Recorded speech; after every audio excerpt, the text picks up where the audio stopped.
নমস্কাৰ। সঁচাকৈ আমি ভাবিছিলো মানুহৰ চৰিত্ৰ বুজা নাযায়। কিছুমান মানুহে নিজক ইমান পলিচ কৰি ৰাখে, ইমান পলিচ কৰে যে তেওঁ নোবেল বঁটা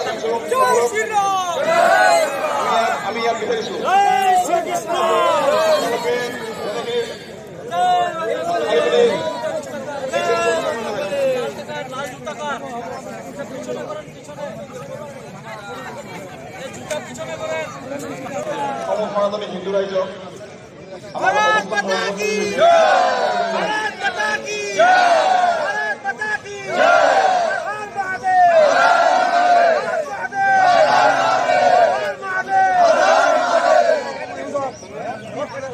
বাংলাদেশত হিন্দু সুৰক্ষা নিশ্চিত কৰক, বাংলাদেশত সুৰক্ষা নিশ্চিত কৰক।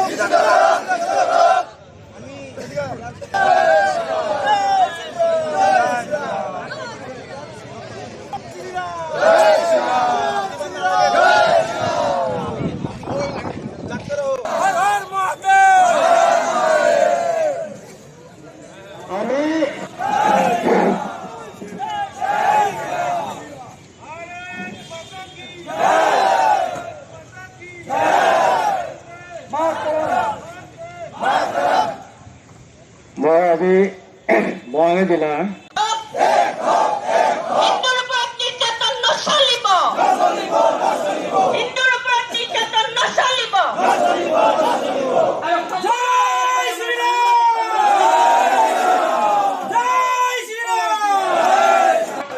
বাস কৰিবলৈ হৈছে।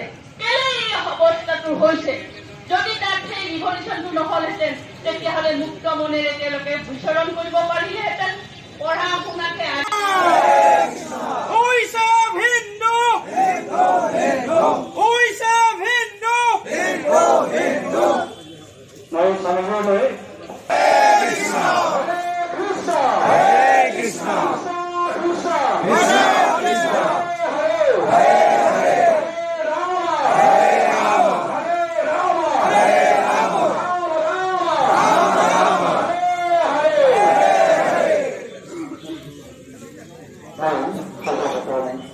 আমাৰ আগে এই মঞ্চে গ্ৰহণ কৰাৰ কাৰণে বিচাৰি কিন্তু কোনোদিন যে এই মৌলবাদীসকলৰ দৰে আমাৰ ইছলাম ভক্ত হ'ব নোৱাৰে। তেওঁলোকে জনা উচিত এজন ইছলাম ভক্ত হোৱা মানে তেওঁ লগে লগে চাৰিটা পাপৰ পৰা বিৰত থাকে। তেওঁ কোনো এটা জীৱ জন্তুক কেতিয়াও মানে দুখ নিদিয়ে, কষ্ট নিদিয়ে। আমি মানুহটো দূৰৰ কথা, আমাৰ ইছলাম ভক্তসকলে এটা বিপৰাক মানিবলৈ কষ্ট পায়। এন্দুৰে ঘৰত বিশ্বাস কৰিলে সেই এন্দুৰটোক মাৰাৰ কাৰণে কষ্ট পায়, নামাৰে কেতিয়াও বেলেগ উপায়ে তাৰ ভিতৰত বাহিৰ কৰি দিয়াৰ চেষ্টা কৰে। এনেকুৱা হয় ইছলাম ভক্ত, আৰু তাহাঁতৰ হৃদয়টো ইমান ইমান হেৰি তাৰমানে চবকে ভাল পাবলৈ চেষ্টা কৰে। আৰু নট অনলি ইছলাম, এয়া হ'ল আমাৰ হিন্দু। আমাৰ হিন্দু সমাজৰ প্ৰত্যেকে এনেকুৱা, আমাৰ হিন্দুবিলাক প্ৰত্যেকে এনেকুৱা, প্ৰত্যেকৰে অন্তৰখন এনেকুৱা, চবৰ প্ৰতি অৱস্থাকে চবকে ভাল পাব বিচাৰে। এইবিলাক হিংসা বিদ্বেষ তাহাঁতৰ বহুত কম আছে। তাৰ কাৰণ আমাৰ ভাৰতবৰ্ষৰ হিন্দুসকলে ইচ্ছা কৰিলে কিন্তু বহুত কিছু কৰিব পাৰিল হয়।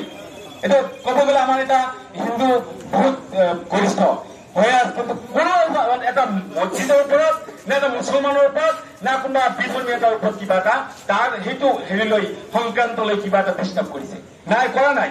আমাৰ হিন্দুসকল ইমান মানে আমাৰ প্ৰত্যেকৰ হিন্দুসকলৰ অন্তৰখন এনেকুৱা, কোনো কাকো কোনো বিনা কাৰণত কষ্ট দিব নোখোজে।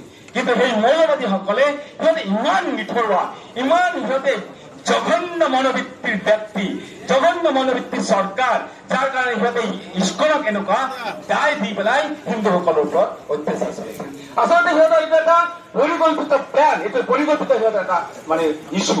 কিয়নো চাওক, আজি এই ইস্কনৰ যোন সময়ত ভাৰতনামৃত সিহঁতে মাথাত লৈ আছে, কিয় কাৰণে যদি ইস্কন যদি সেনেকুৱা কোনো মানে মৌলবাদী বা সেনেকুৱা কিবা বেয়া সংগঠন হল হৈ তেনেহলে কি সেই লণ্ডনৰ সেই বিদেশী মানুহবিলাক আহি ভাৰতবৰ্ষত এনেকুৱা লুটিপুটি খাল হৈ ভাৰতবৰ্ষৰ মাটি ভাৰতবৰ্ষৰ মানুহবিলাকক কিমান নমস্কাৰ কৰিল হয়? অসম্ভৱ। সিহঁতৰ জ্ঞান পৰ্যন্ত নাই, সিহঁতৰ মানৱিকতা পৰ্যন্ত নাই যে ইস্কনক এটা মানে ব্যান কৰিব খোজে, ইস্কন সংগঠনক এটা মানে কি মৌলবাদী বুলি সিহঁতক আখ্যা দিব বিচাৰি এইটো বেন কৰিব বিচাৰি সিহঁতৰ সামান্য চৰিত্ৰ সিহঁতৰ মানে কি নাই সিহঁতে বুজিব লাগিছিল যে কাৰ ওপৰত হাত দিছো গোটেই ৱৰ্ল্ডৰ ভিতৰত আমাৰ ইস্কন এতিয়া আছে গোটেই ৱৰ্ল্ডৰ ভিতৰত আজি চাওক আজি 117টা দেশৰ পৰা প্ৰতিবাদ জনাইছে সেইটো কামৰ কাৰণে সেইটো ঘটনাৰ কাৰণে তথাপি সিহঁতৰ মূৰত একবাৰ চিন্তা হৈ থকা নাই যে আমি কাৰ ওপৰত হাত দিছো কাক আমি বেয়া কৈ আছো আৰে নিজক অলপ চিন্তা কৰ নিজৰ চৰিত্ৰক অলপ চাই ল যে তহঁতে কি কৰি আছা আজি কেইদিনমান আগতে ভাৰতবৰ্ষৰ পৰা যাই তেতিয়াৰ প্ৰধানমন্ত্ৰী মাননীয় ইন্দিৰা গান্ধীৰ সহযোগত ভাৰতৰ শক্তিৰ সহযোগত দেশখন তহঁতে পালি আৰু এই কেইবছৰ পাছতে ইহঁতে অত্যাচাৰ আৰম্ভ কৰিছে গতিকে মই আশা কৰোঁ আমাৰ হিন্দুসকলে আমি চবেই একগোট হৈ পেলাই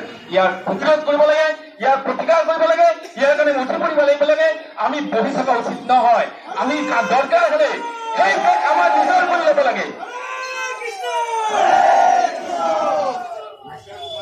মই আমাৰ ভাৰতবৰ্ষৰ চৰকাৰৰ ওচৰত প্ৰাৰ্থনা জনাম আমি গোটেই হিন্দুসকলৰ আমি ইস্কনসকলৰ প্ৰাৰ্থনা জনাম যে আমাৰ সেই দেশ আকৌ আমাৰ নিজৰ কৰি ল'ব লাগে সেইখিনি আমাৰ লাগে আমাৰ হিন্দুসকল আছে সেইখন আমাৰ দেশ সিহঁতে আমাৰ দেশত আমাক অত্যাচাৰ কৰিব কি হ'ব ইমান দেশত কেনেকে পাম আমাৰ দেশত আমাক কি অত্যাচাৰ কৰিব গতিকে যোনবিলাক বিদেশী আছে যোনবিলাক বিধৰ্মী আছে সিহঁতক সেই দেশৰ পৰা আউট কৰিব লাগে আৰু সেই দেশ ভাৰতবৰ্ষৰ লগত একত্ৰিত কৰি অখণ্ড ভাৰতবৰ্ষ আকৌ কৰিব লাগে জয় হৰে কৃষ্ণ জয় দিছিলে দেখি সমস্ত হিন্দু জয় হিন্দ হৰে কৃষ্ণ মই কথাত কাৰো লৈছো ভাৰত মাতা কি